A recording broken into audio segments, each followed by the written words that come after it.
고용노동부가 퇴직연금 제도를 전 사업장에 단계적으로 의무화하고 퇴직금 일시금 지급 방식을 폐지하는 방향으로 제도 개편을 추진하고 있습니다. 또 이를 운용할 퇴직연금공단을 신설하는 방안도 검토 중인 것으로 알려졌습니다. 24일 정부 관계자에 따르면 고용노동부는 최근 국정기획위원회에 이러한 내용을 담은 퇴직연금 개선 방안을 보고했습니다. 노동부는 퇴직연금 의무화를 추진하되 중소기업의 부담을 고려해 전면 시행 대신 기업 규모에 따라 5단계로 나누는 방안을 마련 중입니다. 300인 이상 대기업부터 시작해 100에서 299인, 30에서 99인, 5에서 29인, 마지막으로 5인 미만 사업장 순으로 확대하는 방식입니다. 또한 현재 이원화되어 있는 퇴직금과 퇴직연금을 퇴직연금 하나로 통합하고 퇴직금의 일시금 지급을 폐지하는 방안도 함께 검토되고 있습니다. 퇴직급여 수급 요건 역시 완화됩니다. 현행은 1년 이상 근무 시에만 퇴직급여가 지급되지만 이를 3개월 이상 근무한 경우에도 지급되도록 법 개정을 추진합니다. 아울러 자산 운용의 효율성을 높이고 수익률을 개선하기 위해 퇴직연금을 전문적으로 운용하는 퇴직연금공단을 신설하는 방안도 보고한 것으로 알려졌습니다. 그동안 여러 정부에서도 퇴직연금 제도 개선이 필요하다는 입장은 꾸준히 밝혀온 걸로 알고 있습니다. 이번에 네네. 가시화된 부분에서 가장 눈에 띈 게 퇴직연금 의무화 추진이었는데 아직까지 확정된 건 아닙니다만 이게 왜 의무화를 고민하고 있는 건지 그리고 의무화가 된다면 어떤 방식으로 될 수 있는 건지 궁금한데요. 사실 그 의무화라는 게 이전부터도 계속 제기됐던 부분입니다. 예. 예, 근데 아까도 말씀드렸지만 이제 공적연금의 소득 보장 기능이 좀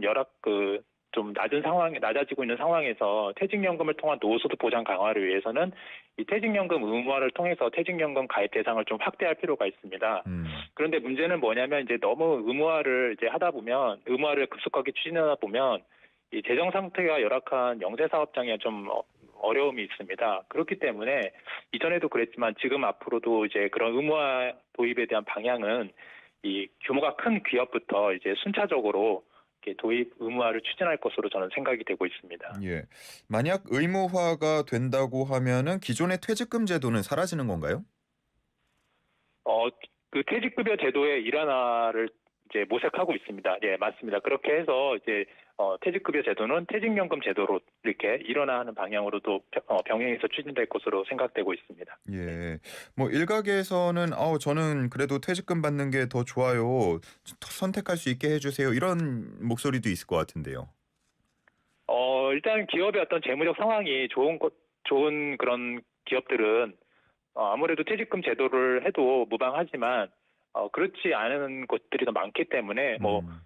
퇴직연금 제도로 해도 크게 그렇게 문제될 그 근로자 입장에서는 손해 볼 것은 없다 그렇게 생각이 들고요. 예. 아무래도 이제 연금 수령과 관련해서 이제 목돈 수요에 대한 부분들 자 이런 것들에 대한 이제 니즈가 있기 때문에 자 그런 부분을 좀 고려해서 좀 이렇게 뭔가 유연한 연금 지급 방식 설계도 좀 필요해 보인다고 생각합니다. 예. 네. 앞서 말씀해 주신 것처럼 필요한 경우에는 중도 인출도 일단은 가능하니까요. 네네. 그리고 그동안 퇴직금을 받으려면 최소 1 년은 일해야 한다. 이게 네. 기준이었는데 이 부분에 대해서도 손을 볼 수 있다는 얘기가 나옵니다. 3 개월로 줄인다? 이렇게 되면은 합리적 수준이 되는 건가요? 아무래도 이제 노동 형태가 지금 다양해지고 있기 때문에 그런 차원에서 보면 우리가 이제 단시간 근로자들이 좀 많이 늘어나고 있지 않습니까? 예. 이제 그러다 보니까 이제 이런 단시간 근로자를 보호하고 이 단시간 근로자의 어떤 퇴직급여 수급을 통한 노후소득 보장을 모색한다는 점에서는 아무래도 필요한 부분이라고 생각이 됩니다. 음. 하지만 좀 이런 부분들이 너무 급속하게 진행이 되면 사업주에 대한 재정 부담 문제, 그다음에 장기 근속 요인 약화 문제 이런 것들이 있기 때문에 다양한 측면에서의 검토는 좀 필요할 것으로 생각이 됩니다. 예. 캐나다에서 50년 이상 거주하며 직장 생활과 자영업을 이어온 손병헌 씨 부부. 은퇴 후 캐나다 정부로부터 매달 3,500 캐나다 달러, 한화 약 350만 원을 받고 있습니다. 67살 때 신청을 했고, 집사람은 60살. 그때부터 신청을 했어요. 좋은 점은 뭐냐면은 매달 일정액이 은행 구자로 들어오니까 생활 계획을 짜기가 좋아요. 캐나다의 65세 이상 고령 인구는 약 760만 명으로 전체 인구의 약 18%를 차지합니다. 늘어나는 고령 인구를 위해 캐나다 정부는 일정 나이와 거주 기간만 충족하면 누구나 연금을 받을 수 있도록 제도를 설계해 왔습니다. 캐나다의 산 연수만큼 비해서 받기 때문에 저희들 같이 이민자들도 여기 와서 이제 연수만 채우면 이제 연금을 받을 수 있는 거죠. 캐나다의 연금 구조는 크게 세 가지로 나뉩니다. 65세 이상이고 10년 이상 거주했다면 누구나 받을 수 있는 보편적 기본연금과 일하면서 납부한 금액을 은퇴한 뒤 연금으로 돌려받는 기여형 제도, 그리고 스스로 저축하며 세금 혜택을 받을 수 있는 자발적 노후저축 제도입니다. 이 중 기여형 연금 제도는 수령 시기를 본인이 직접 선택할 수 있어 60세부터 미리 받거나 70세까지 늦출 수도 있습니다. I use the CPP to pay off all my debts, so I have no debts when I actually retire at 65. That's what I'm doing with it. 연금 신청은 온라인과 전화 상담을 통해 할 수 있습니다. 절차가 단순해 연금 신청의 문턱을 낮췄다는 점도 특징입니다. Pension plans like this, it's not such a means of livelihood only. This is a source of dignity and independence. When you are financially free, then you can contribute more towards society. 누구나 기본적인 노후 생활을 유지할 수 있도록 제도적 기반을 마련해온 캐나다. 고령화 시대 노후 보장을 위한 현실적인 대안으로 주목받고 있습니다. 캐나다 밴쿠버에서 YTN 월 이은경입니다.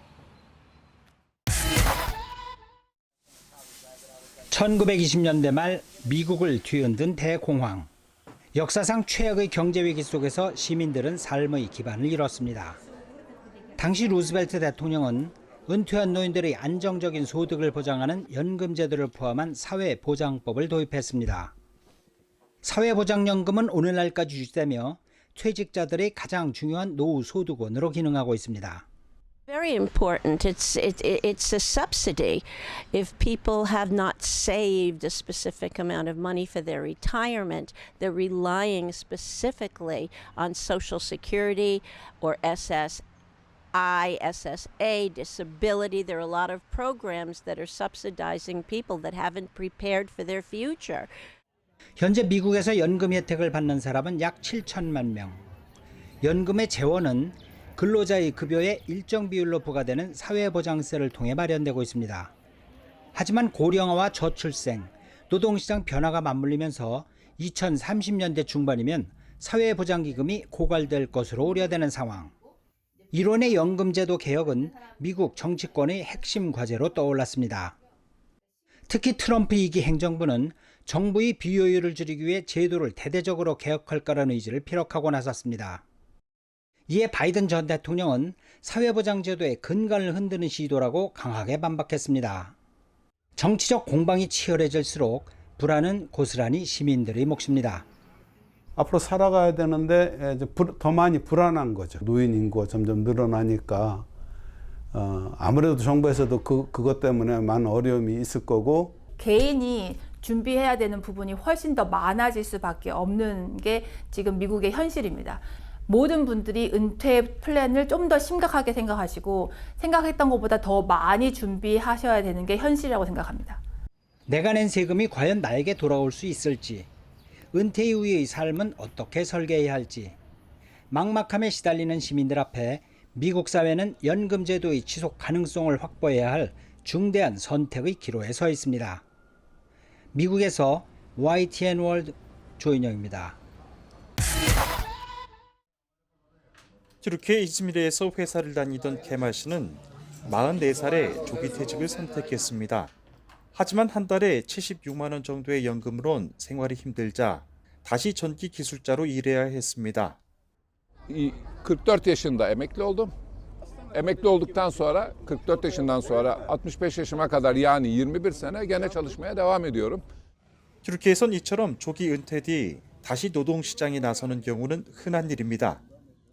튀르키예 정부는 2023년 연금보험료 납부 기간과 연금 가입 기간을 충족하면 정년 나이에 도달하지 않아도 조기 퇴직을 할 수 있도록 연금법을 개정했습니다.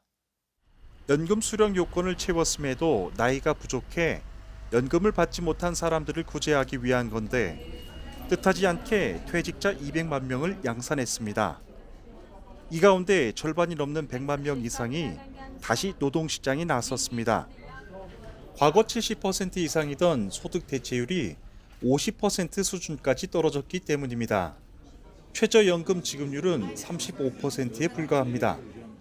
연금만으론 생활이 충분하지 않은 탓에 일하는 은퇴자, 빈곤한 은퇴자가 생겨난 겁니다. 조기 은퇴와 더불어 고령화와 청년 인구 부족도 연금 재정 악화의 원인입니다.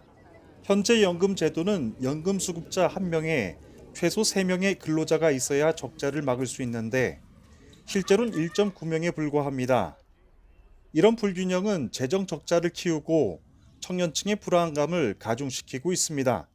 Hani sigorta primi düşük olduğu için az veriyor. Sigorta primi yüksek olduğu için hani 3-5 bin fazla veriyor. Yani fazla bir fark da yokmuş arada. 문제는 튀르키예 연금 개혁이 은퇴 연령 상향이나 연금액 축소와 같이 단편적인 대책에 머물러 있다는 점입니다.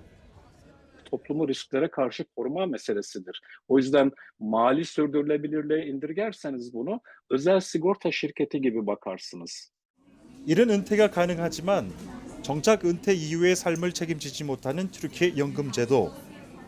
공정성과 지속 가능성을 바탕으로 한 근본적 개혁이 시급한 상황입니다. 튀르키예 이즈미르에서 YTN 월드 임병인입니다.